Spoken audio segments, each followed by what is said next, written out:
آئیے ذرا نصرت المجالس کی پہلی جلد ہے، صفحہ 120 کے اوپر روایت ہے. حضرت علامہ عبد الرحمن صفوری رحمہ اللہ نے اس کو نقل کیا ہے کہ شہر بستام میں، جو حضور باجد بستامی رحمہ اللہ کا شہر ہے، وہاں ایک بہت رئیس اعظم تھا لیکن بڑا عبادت گزار تھا. 30 سال اس نے اللہ تعالیٰ کی عبادت کی لیکن کچھ سکون نہ ملا، کچھ ثمر نہ ملا. تو چلتا چلتا حضور باجد بستامی کی بارگاہ میں آیا، عرض کیا حضور 30 سال اللہ کی عبادت کی ہے لیکن کچھ ثمر نہیں ملا، کوئی پھل نہیں ملا. اللہ والوں کی تو پھر شان ہی عظیم ہوتی ہے نا. فرمایا کہ تو 300 سال بھی عبادت کرے گا تو تجھے کچھ نہیں ملے گا. عرض کیا حضور کیوں؟ فرمایا تیرے دل میں تکبر ہے، تو دوسروں کو اپنے سے کم ظرف سمجھتا ہے، اپنی عبادت پہ اوپر ناز کرتا ہے، اپنے امیر ہونے کے اوپر ناز کرتا ہے. رو پڑا. عرض کیا حضور اس کا کوئی علاج؟ میں جا یہ قیمتی پوشاک اتار دے اور پھٹی پرانی گدڑی پہن لے اور گھر میں کشکول ڈال، اس میں اخروٹ ڈال، اور بستام شہر میں کہا ہو کہ جو مجھے ایک تھپڑ مارے گا اسے ایک اخروٹ دوں گا. بچے تیرے پیچھے لگیں گے، جو تمہیں چھانٹے پڑیں گے نا تیرے دل سے تکبر ختم ہو جائے گا، تیرے نفس سے تکبر ختم ہو جائے گا، پھر تیری عبادت قبول ہوگی. اور اسی صفحے کے اوپر ایک اور روایت ہے، علامہ عبد الرحمن صفوری نے نصرت المجالس پہلے صفحہ 120 کے اوپر اسی صفحے کے اوپر ایک اور روایت نقل کی ہے. سیدنا سلیمان علیہ السلام بڑی شان والے، باپ بھی نبی، خود بھی نبی. تو آپ تخت کے اوپر پرواز کرتے تھے، فجر کی نماز سے لے کر زوال کے وقت تک تخت کے اوپر بیٹھے، آپ کے ساتھی بھی ساتھ ہیں. تو تخت کو حکم دیا آج بلندی کی طرف پرواز کر. اتنا بلند ہو گیا تخت کہ وہاں آسمانوں پر اللہ کے فرشتوں کی تسبیح سننے لگے سلیمان علیہ السلام. اس بعد حکم دیا اب نیچے چلا جا. اتنا نیچے آیا کہ دریا کی تہ میں آپ کے قدم لگے. تو وہاں آواز ہے ہاتھ میں غائب سے، اے درباریو اپنے بادشاہ کو بتا دو اگر رائی برابر بھی تکبر ہوا نا اس دل میں، اس کے دل میں آیا تو ہم اس کو زمین میں دفنا دیں گے. ہمارا کیا، ہم انبیاء کو اتنی تنبیہ ہے، ہم کا کس بات کی مولی ہیں. اور صفحہ 422 کے اوپر ایک اور روایت ہے، جب سلیمان علیہ السلام پرواز کر رہے تھے تو اللہ نے پوری دنیا کی بادشاہی دی تھی. 4 ہی بادشاہ ہیں جنہوں نے پوری دنیا کے اوپر حکومت کی ہے، 2 مسلمان ہیں 2 کافر ہیں. ایک سکندر ذوالقرنین، ایک سلیمان علیہ السلام، اور دوسرا نمرود اور بخت نصر. 2 مسلمان ہیں 2 کا، پوری دنیا کی حکومت تھی. تو جب پرواز کریں دل میں خیال آیا یا اللہ جو تمہیں مقام مجھے دیے میرا تو ہمساری کو نہیں، میرا تو برابر ہی کو نہیں. اتنی بات کہی ہے سلیمان علیہ السلام نے،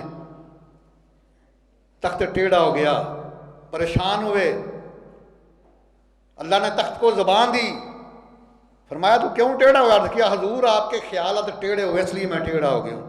جب تک آپ کے خیال سیدھے نہیں ہوگا میں سیدھا نہیں ہوں گا. سلیمان علیہ السلام توبہ کی اللہ کی بارگاہ میں. اس کے بعد جب خیال سیدھے ہوتے پھر تخت سیدھا ہوا. کیونکہ وڈیاں مہراں والے سائیاں رب غریب نوازا، اپنے فضل ہو کرم تھی کھولی تے رحمت دا دروازہ، اپنے فضل کرم تھی کھولی تے رحمت دا دروازہ. آئیے ذرا اس سے ایک صفحہ آگے چلتے ہیں. علامہ عبد الرحمن صفوری رحمہ اللہ کی کتاب ہے نصرت المجالس، صفحہ 121 ہے. سیدنا نوح علیہ السلام جن کو نوح نجی اللہ بھی کہا جاتا ہے، یہ آدم صفی اللہ کے نائب ہیں. جب طوفان آیا اللہ تعالیٰ نے پہلے ہی بتا دیا، کشتی تیار کی، ایک بیٹا نہ بیٹھا، بیوی نہ بیٹھی، باقی اولاد بیٹھ گئی، اور بھی جو مومن تھے بیٹھ گئے. ایک کارنر میں آ کے شیطان بھی بیٹھ گیا. نوح علیہ السلام نے پوچھا تو کون ہے؟ عرض کیا مجھ بندہ نتیج کو عزازیل اور شیطان کہتے ہیں.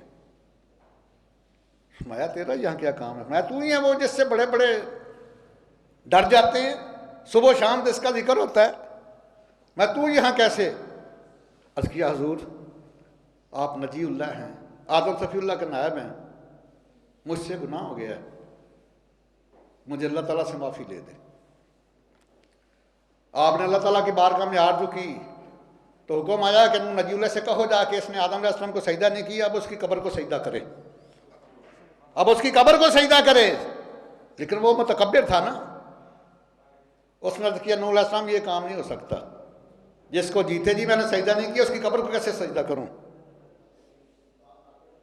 اور اس کی وجہ یہ تھی اس کے دھتکارے جانے کی، اگر بندہ گناہ کر کے جھک جائے تو وہ انسان ہے، گناہ کر کے اکڑ جائے تو وہ شیطان ہے۔ 14واں پارہ کھولیے نا، سورہ الحجر پڑھ کے دیکھیے، جب اللہ تعالیٰ نے اس سے پوچھا قال یا ابلیس ما لک الا تکون مع الساجدین،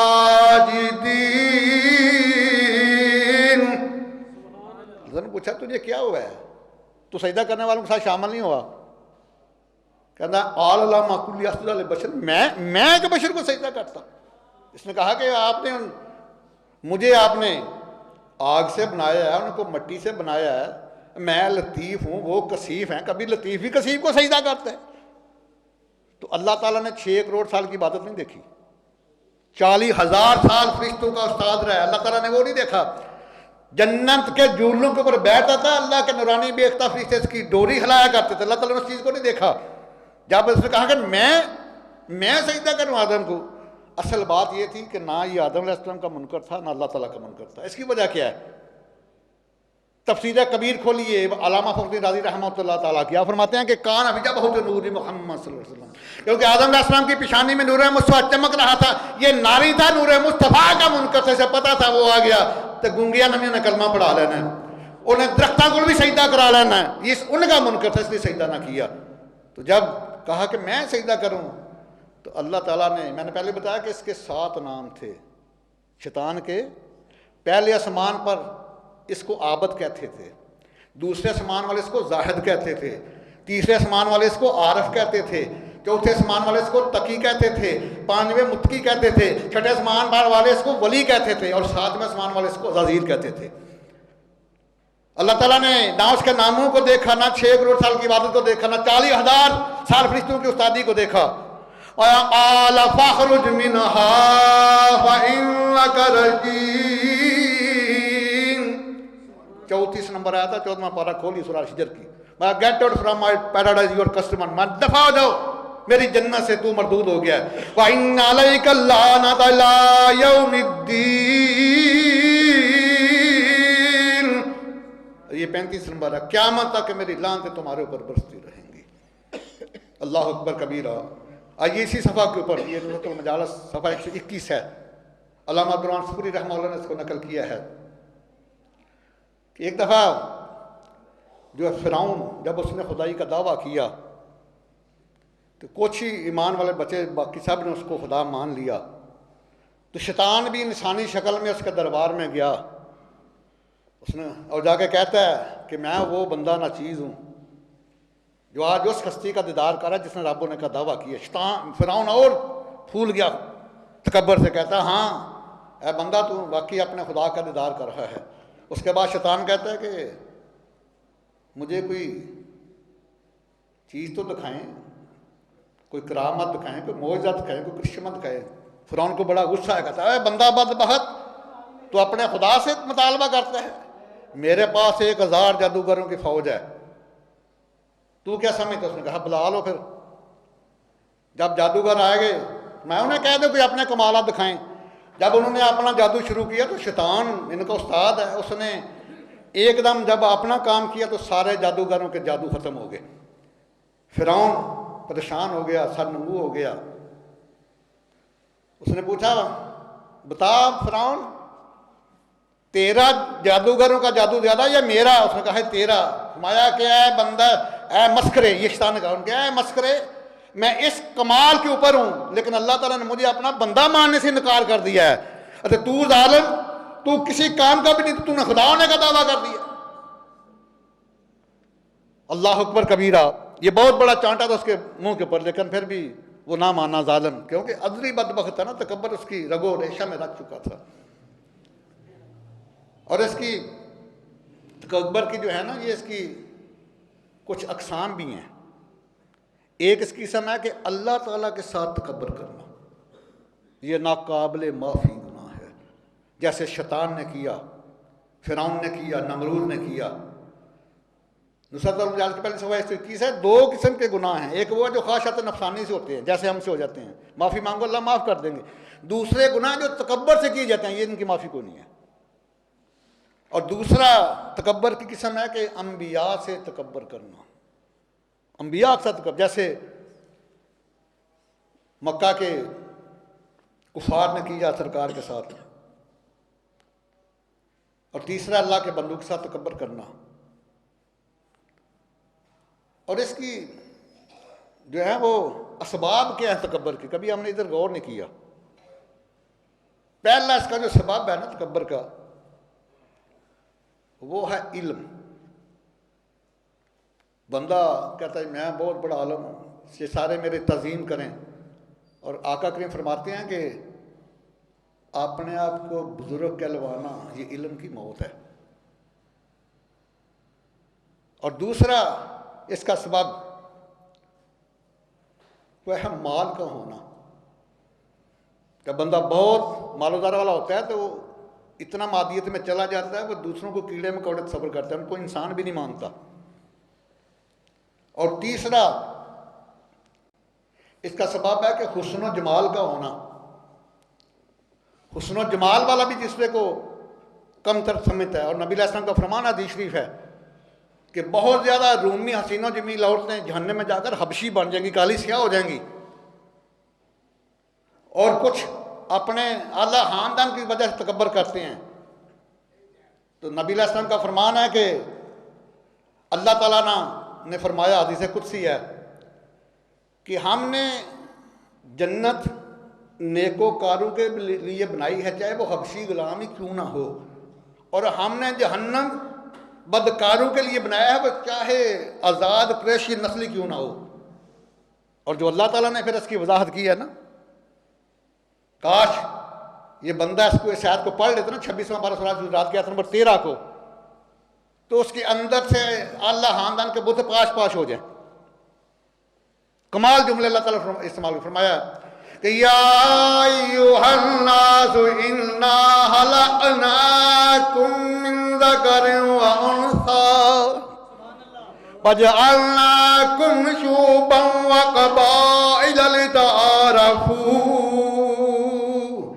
ان اکرمکم عند اللہ اتقاکم ان اللہ علیم خبیر۔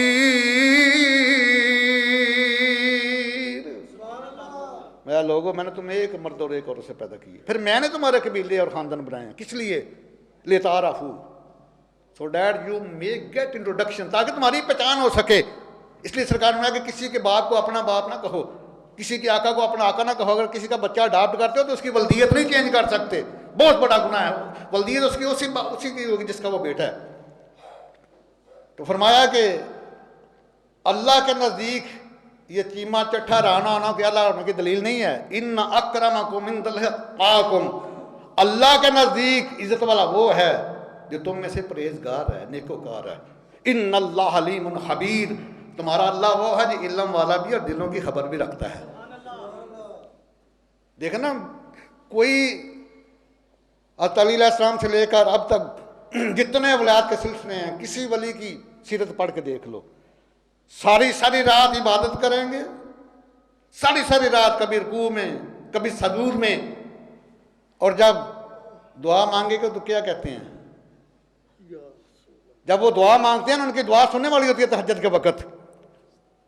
اگر شعر میں سنیے تو میاں صاحب کھڑی شریف کے سلطان سے سن لو۔ میاں صاحب فرماتے ہیں کہ وہ صبح کیا کرتے ہیں، اور فرماتے ہیں کہ رات کر کر زاری راندے تے نیند اکھیاں تھی دوندے تے فجریاں گرہار صداون تے سب تھی نیویں ہوندے، اور کہندے نے فضل تیرے دی آس کریماں تے ہور غرور نہ کوئی